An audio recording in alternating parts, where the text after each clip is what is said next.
Yamina Miri Aït Abdelmalek est une passionnée du Grand Sud algérien. En 2022, elle publie un premier livre intitulé Six jours sur le plateau du Tassili Nadjer, édition d'Iblis, où elle racontait son périple à Janet.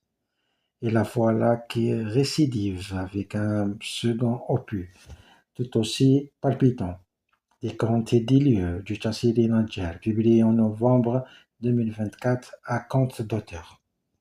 L'écrivaine nous parle d'un des plus grands musées à ciel ouvert du monde, le Tassili Nadjer, inscrit au patrimoine mondial de l'UNESCO en 1982. Ce site est célèbre pour ses gravures rupestres, dont certaines sont vieilles de plus de 10 000 ans. Sa géologie, sa faune, sa flore, sa biodiversité. Un patrimoine naturel qu'Amin Amir utilise comme matière première pour créer de fabuleux contes et récits, à mettre entre les mains des petits et des grands. Je fais appel à votre âme d'enfant pour aborder cet ouvrage avec la patience légendaire dont sont connus les Touaregs. L'enfant qui dort en vous se réveillera lentement au fur et à mesure que vous avancez dans la lecture des contes et des légendes. Lorsque vous tournerez la dernière page, vous aurez le même âge que les petits êtres qui vous écoutent.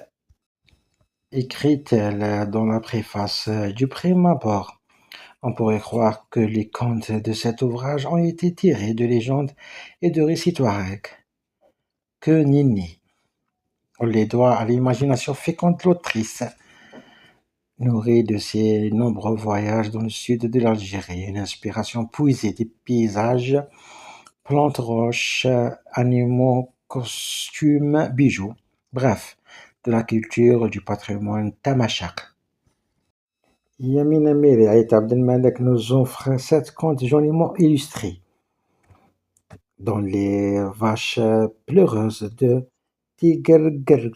Nous sommes propulsés dans un Sahara verdoyant.